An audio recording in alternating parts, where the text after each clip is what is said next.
Hey guys, welcome back to my channel. It's Ishmael from Conjured Realm. Okay, so in today's video, I wanted to revisit something I spoke about in one of my earlier videos on this channel, how to stop getting hot and cold behavior from your SP. Now, although I may be talking about a specific person in this video, but honestly, you can use this information and use it for any person that's giving you hot and cold behavior, whether that be someone's not doing their part in some sort of deal you guys have, or things like that. You can apply that. But for this video's example, I'm going to be using a specific person that's like relationship wise. So some of the reasons why you may be getting hot and cold behavior from your SP even though you are affirming is because, one, you keep taking into account that you're getting hot and cold behavior.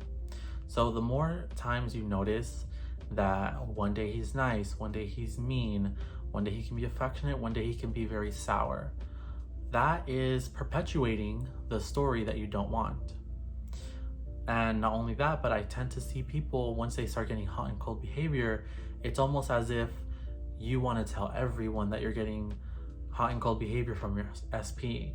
You're doing everything right, and then the next day it seems like what you're doing is not working. Stop affirming that it's not working. Stop getting on the phone and talking to your friends that it's not working and that your SP is showing bad behaviors. The reason is, where attention goes, energy flows. So by you speaking about it, you're essentially affirming for him to stay that way. So it is vital that when you start to get hot and cold behavior, you use it as nothing but information. You use it as information on, okay, he's acting like this, let me just go harder in my affirmations to change him. Let me go harder on self-concept. Because what you perpetuate has no choice but to change.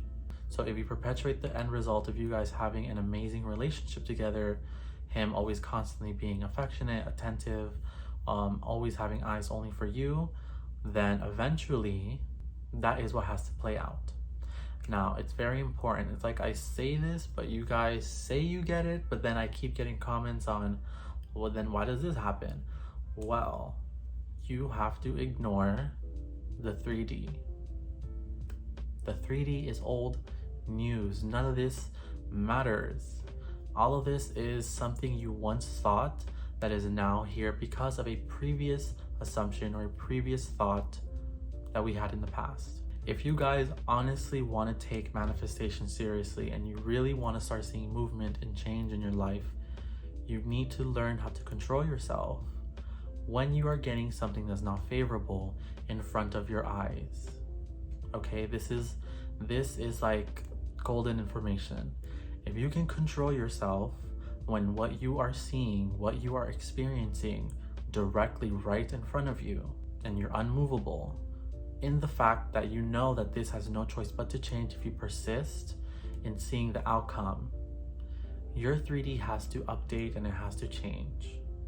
But this will not happen if every time you see a blip in your 3D or a circumstance that you don't like, you start to cry, you start to get upset, you start to spiral. And I'm not saying that those things are bad. I'm just saying, if that's what you're doing majority of the time, then yes, it could lead you to slowing down your manifestation or not getting it at all. Because it's one thing to feel something just to get it over with and tell yourself that it's going to be fine, and it's another thing to want to involve everyone in your misery and let everyone in on what's not working out for you and what's not happening, and you're in that state for weeks and weeks and weeks. You're not going to get any movement. And I'm sorry if that sounds harsh to say, but it's like you need to be able to control yourself enough and want this enough to change your perception of this. You can alter this reality to anything you want. Life can be anything you want if you change your thoughts and beliefs about it. Affirm for the end result, stay in that wish fulfilled, and do not be moved by the 3D. People tell you no on something that you want, okay? You continue to persist. Do you know how many times I've been told no for something I've wanted, only for later on to manifest it? So many times. The amount of times I've been denied things only to later manifest those things is more than a handful of times. This 3D is fake. It's nothing you have to worry about because it has to change. It may seem like things are set in stone, but they're not. So the more you persist and affirm in using your affirmations as if you're in the end result and telling favorable stories, the majority of the time, the 3D will start to change and alter. And I'm telling you guys this not because I want to make you angry or uncomfortable. I'm telling you this because I've gone through it, and it's my personal experience that this is what it takes to manifest. You can be limitless if you allow yourself to be. Do not close yourself in a box. Do not get triggered by the 3D. And if you do, try not to stay in that state for too long. If you need to cry, go ahead and cry. It's fine. Just do not let your mind join the party when you're going through that emotion or releasing those emotions. Now, I hope that this video was useful to you guys. These are some of my tips that I use on myself and how I helped other clients, and they've seen amazing results. So I hope that will be the same case with you guys. All right, guys, if you like this video, please give me a thumbs up and subscribe down below. And if you like this video, hit the notification bell icon so you're notified every time I post a new video. Also, I do offer one-on-one coaching.